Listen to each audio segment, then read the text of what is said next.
ચર્ચાની શરૂઆત રૂપિયાથી કરીએ તો ફેડના જેરોમ પોવેલની ટેસ્ટિમોનીના પહેલાં આપણને રૂપિયાનો કારોબાર જે છે ફ્લેટ ખુલતો જોવા મળ્યો છે, જ્યાં રૂપિયો ડોલરની સામે ગઈકાલના 82.90ના સ્તર ઉપર જ ખુલતો જોવા મળ્યો છે અને અત્યારે આપણે 82.89ની આસપાસ કારોબાર જોઈ શકીએ છીએ. ડોલર ઇન્ડેક્સની વાત કરીએ તો 104ની નીચે જ 103.80 ઉપર આપણને કારોબાર કરતો દેખાઈ રહ્યો છે. વધુ ચર્ચા કરીશું. આપણી સાથે જોડાયા છે ટ્રેડબુલ સિક્યોરિટીઝના ભાવિક પટેલ. ભાવિકજી, ગુડ મોર્નિંગ અને સ્વાગત છે આપનું CNBC બજાર પર. તો ભાવિકજી, 104ની નીચે જ આપણે ડોલર ઇન્ડેક્સને જોઈ રહ્યા છે અને રૂપિયામાં હવે જે રીતે આપણે જોઈ રહ્યા છે કે એક 4-5 પૈસાની પણ જે થોડી ઘણી પણ મુવમેન્ટ હતી એ પણ હવે આપણને નથી દેખાઈ રહી. બિલકુલ સ્થિર રૂપિયો આપણને દેખાઈ રહ્યો છે. તો પોવેલ સરની જે ટેસ્ટિમોની પહેલાં માર્કેટ થંભી રહ્યું છે, કઈ રીતે તમે જોઈ રહ્યા છો અને આગળ આપ USD/INR માટે ડોલર ઇન્ડેક્સની ચાલને કઈ રીતે જોઈ રહ્યા છો? Good morning Zarna ji. આપણે સાચું કીધું કે પહેલા આપણે ઇનફેક્ટ ઇન્ટ્રાડે જોતા હતા તો 8 થી 10 પૈસાની મૂવમેન્ટ હતી. હવે હાર્ડલી 4 થી 5 પૈસાની મૂવમેન્ટ થાય છે. ઇનફેક્ટ લાસ્ટ યરથી અત્યારના જોઈએ તો વર્લ્ડમાં સેકન્ડ બેસ્ટ રૂપિયાની જે આપણે જોઈએ તો એ કરન્સી છે કમ્પેર ટુ ડોલર એકદમ સ્થિર થઈ ચૂકી છે અને આઈ થિંક આ એગ્રેસિવલી RBIના ઇન્ટરવેન્શનના લીધે જ છે. કારણ કે અત્યારના આપણે જોઈએ છે તો FPI છે એમાં ખાસું એવું ઇક્વિટી માર્કેટમાં ઇન્ફ્લો આવી રહ્યું છે, તો તેના લીધે રૂપિયાની મજબૂતી થઈ શકે છે. બટ જે RBI છે XX ડોલર જે છે મોપઅપ કરી રહ્યા છે અને રૂપિયાને સ્થિર રાખી રહ્યું છે કે જ્યાં સ્પોટમાં આપણે છેલ્લા 1-1.5 મહિનાની રેન્જ જોઈએ તો 82.75 થી 83.10 એક નાની સીમિત રેન્જ જ થઈ ચૂકી છે. આઈ થિંક આગળ જતાં પણ મને લાગે છે કે જો ગમે તે બાજુ ડોલર ઇન્ડેક્સ મુવમેન્ટ આવશે પણ RBI જે છે એ રૂપિયાને સ્થિર જ રાખશે. ખાસ કરીને એટલીસ્ટ આ 3 દિવસ જે છે ડોલર ઇન્ડેક્સ માટે ઘણું ઇવેન્ટફુલ છે, કારણ કે આજે ફેડની ટેસ્ટિમની છે કોંગ્રેસની સામે, કાલે આપણે જોઈએ તો સેનેટ કમિટીની સામે પણ છે અને શુક્રવારે નોન ફાર્મ પેરોલના ડેટા પણ છે. અને એક્સપેક્ટેશન છે કે જે ટોન છે એ થોડોક હોકિશ જ રાખશે ફેડ, એટલે થોડુંક ડોલર ઇન્ડેક્સમાં આપણને થોડીક વીકનેસ જરૂરથી જોવા મળશે. બટ આઈ થિંક રૂપિયો જ્યાં સુધી 82.75ની નીચે નથી જતો ત્યાં સુધી હું શોર્ટને રિકમેન્ડેશન નહીં આપું, કારણ કે વારે આપણે જોયું છે કે ત્યાંથી જ રૂપિયો ફરી જાય છે. ઓવરઓલ આઈ થિંક પોઝિશનલી ફરીથી 82-85ની આસપાસ આવે છે તો પોઝિશનલી બાય કરી શકાય છે 83.05ના ટાર્ગેટથી 1 થી 2 અઠવાડિયા માટે, અને સ્ટોપ લોસ રાખી શકાય છે 82.75નો. બટ મેજર મને નથી લાગતું કે રૂપિયામાં કોઈ મૂવમેન્ટ આવી શકે છે. ઓકે, તો રૂપિયામાં મોટી મુવમેન્ટ તો નથી પણ ખરીદારી તરફ રહેવાની સલાહ બનતી દેખાઈ રહી છે. 83.35નો ટાર્ગેટ બનતો દેખાઈ શકે છે. 82.75નો સ્ટોપ લોસ રાખો તો આ સલાહ અહીં આગળથી બનતી દેખાઈ રહી છે અને ફેડની ટેસ્ટિમોની પર હવે ખાસ નજર રાખવાની રહેશે. ડોલર ઇન્ડેક્સમાં એના બાદ એક મુવમેન્ટ ચોક્કસથી દેખાઈ શકે છે. તો વાત સોનાની હવે આપણે કરશું. તો સોનામાં ગઈકાલે રેકોર્ડ હાઈ બનાવ્યા બાદ ઉપરના સ્તરેથી દબાણ બનતું જોવા મળ્યું છે, જ્યાં કોમેક્સ ઉપર સોનાની વાત કરીએ તો 2127ની આસપાસ આપણને કારોબાર કરતું જોવા મળી રહ્યું છે. તો જે રીતે આપણે અહીંયા આગળથી વાત કરી હતી કે 2147ની આસપાસના કોમેક્સ ઉપર હાઈ બન્યા છે અને આપણે જે રીતે જોઈ શકીએ છીએ ઉપલા સ્તરેથી થોડું દબાણ પણ 2100ની ઉપર કોમેક્સનું સોનું આપણને દેખાઈ રહ્યું છે. સ્થાનિક બજારની વાત કરીએ, સ્થાનિક બજારમાં પણ થોડી નફા વસૂલી આવી છે. 64,778ની આસપાસ આપણને સોનું દેખાઈ રહ્યું છે. ભાવિકજી, સોનાને તમે કઈ રીતે જોઈ રહ્યા છો? જે આ એક મજબૂતી આપણને આવતી દેખાય છે, સોનામાં નવા સ્તરો બન્યા છે, મુખ્ય કયા કારણો અહીંયા આગળથી રહ્યા અને હાલ આપણે જે જોઈ રહ્યા છે કેટલું પ્રોફિટ બુકિંગ અહીંયા આગળથી આ સ્તરોથી આવી શકે? તમે કયા સોનાના ટાર્ગેટ જોઈ રહ્યા છો? લાસ્ટ 1.5 મહિનાથી આપણે જોઈએ તો એક સોનું સીમિત દાયરામાં જ હતું અને જે લાસ્ટ વીક જે PCEના ડેટા આવ્યા જે ધાર્યા કરતાં થોડાક વીક આવ્યા છે અને યુએસના મેન્યુફેક્ચરિંગ આંકડા પણ વીક આવ્યા છે, તો એના લીધે એટલીસ્ટ એક ચાન્સ મળ્યો છે ગોલ્ડને આ રેન્જમાંથી નીકળવાનો. અને આપણે જોયું કે છેલ્લા 2 થી 3 ટ્રેડિંગ સેશનમાં ખાસી એક રેલી જોવા મળી ચૂકી છે, જે MCXમાં ઓલ ટાઈમ હાઈની નજીક, ઇન્ટેક્સમાં ઓલ ટાઈમ હાઈ પણ મળ્યું હતું. બટ આઈ થિંક હવે થોડુંક ધ્યાન રાખવું જોઈએ, કારણ કે હવે ફરીથી ગોલ્ડ આપણે જોઈએ તો ટેકનિકલી એક ઓવરબોટ સિચ્યુએશનમાં આવી ગઈ છે અને યુઝ્યુઅલી આપણે જોયું છે કે જ્યારે પણ આ ઓવરબોટ સિચ્યુએશનમાં આવે છે ત્યાંથી એક એટલીસ્ટ કરેક્શન જરૂરથી જોવા મળે છે. એટલે જે પણ કોઈની પણ લોંગ પોઝિશન હોય તો હું જરૂરથી કહીશ કે either strict trailing stop loss રાખો કાં તો અહીંથી પ્રોફિટ બુક કરી શકો છો. અને બીજું એક એ પણ ઇમ્પોર્ટન્ટ છે કે જ્યાં જે લેટેસ્ટ રેલી આવી છે એ બ્રોડ બેઝ નથી, બટ સ્પેક્યુલેટિવ જ છે, ખાસ કરીને કોમેક્સમાં, કારણ કે હાલ આપણે જોઈએ તો ફિઝિકલમાં પણ કોઈ ડિમાન્ડ નથી આવી. છેલ્લા આપણે 3 થી 4 દિવસમાં ઇટીએફના ઇન્ફ્લોઝ જોઈએ તો એમાં પણ કોઈ ડિમાન્ડ ન થાય. બસ આ એક સ્પેક્યુલેટિવ કોમેક્સની પોઝિશન્સ જે છે. આગળ જતાં આઈ થિંક આજની ટેસ્ટિમની જે છે, કાલે પણ જે ટેસ્ટિમની સેનેટ સામે આવશે, નોન ફાર્મ પેરોલના ડેટાસ જે છે એ ઇમ્પોર્ટન્ટ રહેશે ગોલ્ડ માટે. અને ઓવરઓલ હવે માર્કેટ એવું એન્ટિસિપેટ કરી રહ્યું છે કે જૂનમાં કદાચ રેટ કટાઈ શકે છે. એટલે એ બધા પરિબળ માટે મારા ખ્યાલમાં લાગે છે કે ગોલ્ડ હજી પણ પોઝિટિવ લાગે છે. બટ યસ, શોર્ટ ટર્મમાં થોડુંક પ્રોફિટ બુકિંગ આવી શકે છે, એટલે થોડુંક ધ્યાન રાખવું જોઈએ. અને કોઈ પણ હવે લોંગ પોઝિશન છે સ્ટ્રિક્ટ સ્ટોપ લોસથી રાખવું જોઈએ. આજના દિવસમાં પણ હું બાય એન્ડ ડિપ્સની સ્ટ્રેટેજી આપીશ, કારણ કે અહીંયાથી શોર્ટ પોઝિશન તો લાગતું નથી. 64,500ની આસપાસ આવે છે તો 64,800ના ટાર્ગેટથી બાય કરી શકાય છે. અને સ્ટોપ લોસ મેન્ટેન રાખી શકાય 64,400નો. ઓકે, તો ઘટાડે ખરીદીની સલાહ બની રહી છે. ભાવિકજી, કયા સ્તરેથી તમે બાઇંગ કરવાનું કીધું છે, ફરી એક વખત જણાવશો? 64,500થી બાય કરી શકાય છે, 64,800ના ટાર્ગેટથી. અને સ્ટોપ લોસ રાખી શકાય 64,400. ઓકે, તો 64,500ની આસપાસથી તમે અહીં આગળથી બાય કરીને ચાલી શકો છો 64,800ના ટાર્ગેટ માટે, અને 64,400નો સ્ટોપ લોસ રાખો. તો સોનામાં અહીં આગળથી થોડા ઘટાડે ખરીદી કરીને ચાલો. આ સલાહ અહીં આગળથી બનતી દેખાઈ રહી છે. હવે આપણે જો ચાંદીની વાત કરીએ તો સોનાને પગલે ચાંદીમાં પણ નફા વસૂલીનો કારોબાર જોવા મળ્યો છે, જ્યાં કોમેક્સ ઉપર ચાંદીની કિંમતો $23ની ઉપર કારોબાર કરતી દેખાઈ રહી છે. 23.66ની આસપાસ અહીંયા આગળથી આપણને ચાંદીની અંદર કારોબાર થતો દેખાવા મળી રહ્યો છે. અને ચાંદીની MCX ઉપર વાત કરીએ તો 73,000ની ઉપર કિંમતો અત્યારે આપણને કારોબાર કરતી જોવા મળી રહી છે. 5%નું દબાણ ત્યાંથી પણ બનતું જોવા મળી રહ્યું છે. ભાવિકજી, ચાંદીને તમે કઈ રીતે જોઈ રહ્યા છો? ચાંદીમાં થોડો ઘટાડો પણ અહીંયા આગળથી 5% જેવો ઘટાડો આપણને MCX ઉપર દેખાઈ રહ્યો છે. કોમેક્સમાં એટલો મોટો ઘટાડો નથી. $23ની ઉપર કારોબાર થઈ રહ્યો છે. કઈ રીતે આપ ચાંદીને જોઈ રહ્યા છો? આઈ થિંક સિલ્વરની મૂવ પણ મિરર જ કરશે ગોલ્ડની મૂવ, કે જ્યાં જો સોનામાં કરેક્શન આવશે તો આઈ થિંક ચાંદીમાં પણ થોડુંક કરેક્શન આવશે. હજી પણ આપણે જોઈએ કે જ્યાં સોનું ઓલ ટાઈમ હાઈની આસપાસ છે, ચાંદી તો ઓલ ટાઈમ હાઈથી 50% નીચે છે. ઇનફેક્ટ પહેલાં આપણે જોયું હતું કે સોનું જ્યારે $2,200ની આસપાસ હતું ત્યારે ચાંદી $26ની આસપાસ હતું. અત્યારે તો 26 દૂર 23-50 સુધી જ આવ્યું છે. એટલે મેસિવલી ચાંદી હજી પણ અંડર પરફોર્મ કરી રહી છે.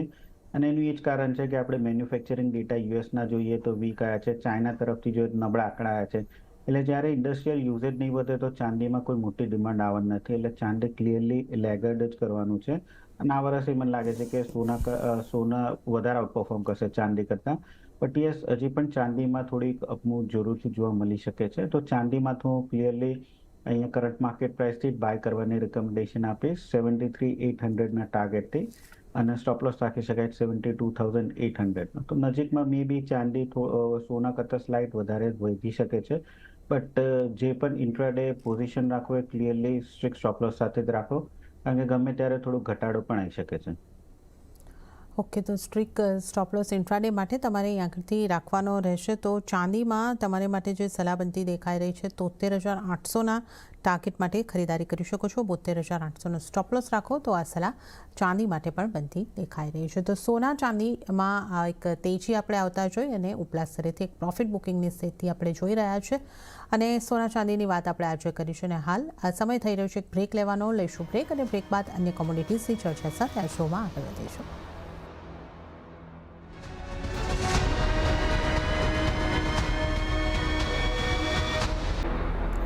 વિરામ બાદ કોમોડિટી લાઈવમાં આપનું ફરી એક વખત સ્વાગત છે. અને આજે ચર્ચામાં આપણી સાથે ભાવિક પટેલ જોડાયેલા છે. તો હવે આપણે બેઝ મેટલ્સના કારોબારની વાત કરી લઈએ. તો બેઝ મેટલ્સમાં મિશ્ર કારોબાર જોવા મળ્યો, જ્યાં LME પર એલ્યુમિનિયમમાં વેચવાલી આવતી જોવા મળી રહી છે. તો સ્થાનિક બજારમાં એલ્યુમિનિયમમાં ફ્લેટ ટુ નેગેટિવ કારોબાર થતો દેખાઈ રહ્યો છે, 201ની આસપાસ એલ્યુમિનિયમ. પરંતુ બાકીની મેટલ્સમાં લીલા નિશાનની અંદર કારોબાર છે. ઝિંક એક 5% જેવી મજબૂતી દર્શાવી રહ્યું છે. કોપર અને લેડની જો સ્થાનિક બજારમાં વાત કરીએ તો ફ્લેટ ટુ પોઝિટિવ કારોબાર થતો દેખાઈ રહ્યો છે. ભાવિકજી, તમે મેટલ્સને હવે અહીંયા આગળથી કઈ રીતે જોઈ રહ્યા છો? એલ્યુમિનિયમમાં અત્યારે આપણે થોડો લાલ નિશાનની અંદર કારોબાર જોઈ રહ્યા છે. અને આ તરફ ચીન તરફના સંકેતો પર નજર કરીએ તો GDPનું લક્ષ્ય એમણે 5%નું અહીંયા આગળથી રાખ્યું છે. પણ સર્વિસ સેક્ટરમાં જે અપેક્ષા હતી એ રીતના આંકડાઓ અહીંયા આગળથી નથી દેખાઈ રહ્યા, તો કઈ રીતે મેટલ્સ ઉપર આની ઇમ્પેક્ટ આવતી હોય છે અને કઈ રીતની સલાહ આપની મેટલ્સમાં રહેશે? મેટલ્સમાં આપણે જોઈએ તો આઈ થિંક થોડોક કોન્સોલિડેશન ફેઝમાં આવી ચૂક્યું છે. કારણ કે આપણે ચાઇનાના આપણે ઇનફેક્ટ જોઈએ ડેટા મેન્યુફેક્ચરિંગના, તો એ પણ લો આવ્યા છે. છેલ્લા 5 મહિનાથી સતત કોન્ટ્રાક્શન થઈ રહ્યું છે. સર્વિસના ડેટા જે આવ્યા છે એ પણ વીક આવ્યા છે. અને આ વખતે જે ચાઇના તરફથી એક્સપેક્ટેશન હતી કે કમિટી જે કહેવાની હતી મે બી થોડોક બિગ બેંગ ફિસ્કલ આપશે, થોડુંક સબસિડાઇઝ, બટ એ પણ નથી આવી. ઇનફેક્ટ એ લોકોએ કીધું છે કે જીડીપી 5% રહેશે, બટ એ પણ કીધું કે આગળ જતાં પણ એ લોકોની જે સિચ્યુએશન છે એ થોડીક વીક જ રહેવાની છે, ડિફિકલ્ટીઝ રહેવાની છે. એટલે ક્લિયરલી આ બેઝ મેટલ્સ માટે તો સારા ન્યૂઝ નથી. એટલે જ આપણે જોયું કે બેઝ મેટલ્સમાં જે રેલી આવી હતી સોમવારે, એ ફરીથી ફિઝલ આઉટ થઈ ગઈ છે. હાલ અત્યારના ડોલર ઇન્ડેક્સ થોડોક વીક છે, એટલે એના લીધે જરૂરથી એક અપસાઇડ જોવા મળી રહ્યો છે. હવે ક્લિયરલી માર્કેટ આગળ જતાં નોન ફાર્મ પેરોલના ડેટા જોઈ રહ્યા છે. એ જો વીક આવે છે તો એક્સપેક્ટ ફરીથી માર્કેટ કરશે કે રેટ કટ જૂનમાં થઈ શકે છે અને આપણને થોડીક રેલી જોવા મળી શકે છે. એટલે અત્યારના આપણે જોઈએ તો આઈ થિંક સાઇડવેઝ કોન્સોલિડેશન જ છે. બટ કોપર છે હજી પણ મને થોડું પોઝિટિવ લાગી રહ્યું છે. 732 બ્રેક નથી કરતું, પણ મે બી 732 સુધીનો એક ફરીથી રીટેસ્ટ રેઝિસ્ટન્સ જરૂરથી કરી શકે છે. તો કોપરનું કરંટ માર્કેટ પ્રાઇસથી લોંગને રિકમેન્ડેશન આપીશ 732ના ટાર્ગેટથી, અને નીચે સ્ટોપ લોસ રાખી શકાય 725નો. ઝિંકની પણ વાત કરીએ તો ઝિંક 218 છે, એ બ્રેક નથી કરતું. તો જો 218 ઉપર જાય તો હું એક લોંગને રિકમેન્ડેશન આપીશ 220ના ટાર્ગેટથી, અને સ્ટોપ લોસ રાખી શકાય 217નો. તો કોપરમાં કરંટ માર્કેટ પ્રાઇસથી અને ઝિંકમાં 218ની ઉપરનું બ્રેકઆઉટ જો મળે છે તો લોંગ કરી શકાય છે. ઓકે, તો કોપરમાં અત્યારના સ્તરોથી તમે ખરીદારી કરી શકો છો 732ના ટાર્ગેટ માટે, અને 725નો સ્ટોપ લોસ તમારે રાખવાનો રહેશે. અને એલ્યુમિનિયમ માટે 218ના સ્તર તમારે ધ્યાને રાખવાના છે. એક વખત આ સ્તર ઝિંક માટે 218ના સ્તર ખાસ કરીને તમારે ધ્યાનમાં રાખવાના છે. આ સ્તર બાદ તમે ખરીદારી કરીને ચાલો 220ના ટાર્ગેટ અને 217ના સ્ટોપ લોસથી. તો કોપર અને ઝિંક ઉપર ખરીદારીની સલાહ અહીંયા આગળથી બનતી દેખાઈ રહી છે.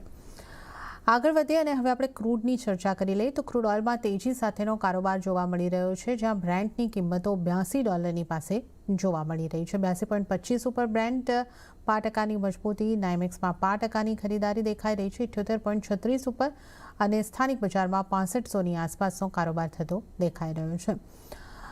ભાવિકજી, ક્રૂડને હવે તમે કઈ રીતે જોઈ રહ્યા છો? ક્રૂડમાં આપણે જે રીતે જોયું હતું કે 4 મહિનાના ઉચ્ચતમ સ્તરો દેખાયા, ત્યાંથી થોડો ઘટાડો, હવે પાછી થોડી ખરીદારી આવતી દેખાઈ રહી છે. તો કઈ રીતની સલાહ આપની રહેશે? કઈ રીતે ક્રૂડમાં કારોબાર કરવો જોઈએ? ક્રૂડમાં આપણે લાસ્ટ વીક જોઈતી રેલી, કારણ કે ઓપેક પ્લસે જે પ્રોડક્શન કટ હતું એ સેકન્ડ ક્વાર્ટર પણ એક્સટેન્ડ કર્યું છે. એની સાથે રશિયાએ એડિશનલ 4,71,000 બેરલ્સ પર ડે જે છે એનું પણ પ્રોડક્શન કટનું એનાઉન્સ કર્યું હતું. અને જે સાઉદી અરેબિયા છે 9 મિલિયન બેરલ્સ પર ડેનું પ્રોડક્શન પર જ રાખશે. એટલે આપણે થોડુંક પોઝિટિવ વ્યૂ જોયું હતું. પણ પછી જે ચાઇના તરફથી ડેટા આવ્યા અને ચાઇના તરફથી કમેન્ટ અને સ્ટેટમેન્ટ પણ આવ્યા છે કે એ લોકો કોઈ ફિસ્કલ પ્રુડન્સ નહીં આપે, તો એનાથી ફરીથી આપણે જોઈ રહ્યા હતા કે જે ક્રૂડ ઓઇલ છે એમાં થોડીક વેચવાની જરૂરથી પાછી આવી છે. બટ હવે માર્કેટ એન્ટિસિપેટ કરી રહ્યું છે કે મે બી અહીંયાથી જે કરેક્શન આવવાનું તો આવી ચૂક્યું છે. આગળ જતાં પણ જો જ્યારે પણ ફેડ રેટ કટ કરશે તો ફરીથી ડિમાન્ડ થોડીક વધી જ શકે છે. એટલે મને લાગે છે કે એટલીસ્ટ જે કરેક્શન છે અને જે બેઝ જે છે આવી ચૂક્યું છે. હવે અહીંયાથી આગળ જતાં આઈ થિંક બાયની જ રિકમેન્ડેશન રાખવી જોઈએ. અને જ્યાં સુધી ઓવરઓલ 6400ની નીચે નથી જતો ત્યાં સુધી લોંગ પોઝિશન જ રાખી શકાય છે. તો કરંટ માર્કેટ પ્રાઇસથી જ હું રેકમેન્ડ કરીશ બાય કરવાનો. ટાર્ગેટ ઉપરનો રાખી શકાય 6600નો, અને સ્ટોપ લોસ રાખી શકાય 6450નો. ઓકે, તો 6600ના ટાર્ગેટ માટે કરંટ માર્કેટ પ્રાઇસથી તમે ક્રૂડમાં ખરીદારી કરીને ચાલી શકો છો. સ્ટોપ લોસ 6450નો, 6450નો તમે સ્ટોપ લોસ રાખવાનો રહેશે. તો ક્રૂડ ઓઇલમાં ખરીદારી તરફ રહેવાની સલાહ બનતી દેખાઈ રહી છે. ક્રૂડ બાદ હવે નેચરલ ગેસના કારોબાર પર નજર કરી લઈએ. તો સ્થાનિક બજારમાં 1% મજબૂતી સાથે કારોબાર, 161ના સ્તરની આસપાસ આપણને નેચરલ ગેસની અંદર કારોબાર થતો દેખાઈ રહ્યો છે. ભાવિકજી, નેચરલ ગેસ પર હવે આપની કઈ રીતની સલાહ રહેશે? નેચરલ ગેસમાં આઈ થિંક હવે 165ની ઉપર સસ્ટેન કરવું થોડુંક ડિફિકલ્ટ જરૂરથી છે. હાલ અત્યારના આપણે ડિમાન્ડ જોઈએ તો ડિમાન્ડ નેચરલ ગેસની કોઈ મોટી આવવાની નથી. બટ કારણ કે પ્રાઇસીસ એટલા ઓછા હતા તો હવે જે લાર્જ એટલે યુએસ જે નેચરલ ગેસ પ્રોડ્યુસર્સ છે એ લોકોએ ઓપેક પ્લસ જેવો જ રોલ લઈ લીધો છે કે જ્યાં એ લોકોને પણ નહોતું ફાવતું કે આટલા લો પ્રાઇસ ઉપર એ લોકો પ્રોડક્શન ચાલુ રાખે. એટલે ઘણી બધી નેચરલ ગેસની જે પ્રોડક્શન કંપનીઝ છે એ લોકો એમના જે પ્રોડક્શન જે છે એ ઓછા કર્યા છે અને એના લીધે આપણે ટેમ્પરરી એટલીસ્ટ પ્રાઇસ બૂસ્ટ જોઈ રહ્યા છે. હજી પણ મને લાગે છે કે 165 સુધીનો ટાર્ગેટ જરૂરથી ઉપર આવી શકે છે, બટ એની ઉપર સસ્ટેન કરવા માટે હવે બીજા કોઈ ફંડામેન્ટલ સ્ટ્રોંગ ન્યૂઝ નથી. તો આગળ જતાં પણ લાગે છે કે 155 થી 165 ની નેચરલ ગેસની રેન્જ જ રહેશે. મે બી એ બ્રેકઆઉટ થાય એ રેન્જમાંથી તો નવું કોલ લઈ શકાય છે, બટ અત્યારના કરંટ માર્કેટ પ્રાઇસથી જ હું એવોઇડ કરવાની જ રિકમેન્ડેશન આપીશ. ઓકે, તો હાલમાં નેચરલ ગેસને અવોઇડ કરીને ચાલો તો આ વ્યૂ નેચરલ ગેસ ઉપર બનતો દેખાઈ રહ્યો છે. અને હવે આપણે એગ્રી કોમોડિટીઝના કારોબાર તરફ આગળ વધીએ તો એગ્રી કોમોડિટીમાં મિશ્ર કારોબાર થતો જોવા મળી રહ્યો છે, જ્યાં મસાલા પેકમાં તમામ મસાલામાં વેચવાલી જોવા મળી રહી છે. ગુવાર પેકની અંદર જો વાત કરીએ તો થોડો ફ્લેટિશ કારોબાર છે. એરંડામાં 5% તેજી સાથેનો કારોબાર થતો દેખાઈ રહ્યો છે. ભાવિકજી, મસાલા પેકની આપણે જો વાત કરીએ તો મસાલા પેકમાં જે રીતે આપણે જોયું, હળદરમાં એક સારી તેજી બનતી આપણે જોઈ હતી અને ત્યારબાદ એક ઉપલા સ્તરેથી ઘટાડો આવવાની શરૂઆત થઈ છે. હવે હળદર આપણને 17,000ની આસપાસ લાગી રહી છે. ધાણામાં પણ થોડો ઘટાડો અને જીરામાં પણ થોડો ઘટાડો આવી રહ્યો છે. તો મસાલાની તેજી થંભી ગઈ છે કે હજી આ પ્રોફિટ બુકિંગનો દોર ચાલી રહ્યો છે? ખાસ કરીને હળદરમાં કઈ રીતની આપની સલાહ બની રહી છે? ના, ક્લિયરલી પ્રોફિટ બુકિંગ જ છે, કારણ કે આપણે જોયું હતું કે રેલી જે છે ઘણી જ સ્ટ્રોંગ રેલી જોવા મળી હતી એટલે લાસ્ટ 2 વીકમાં.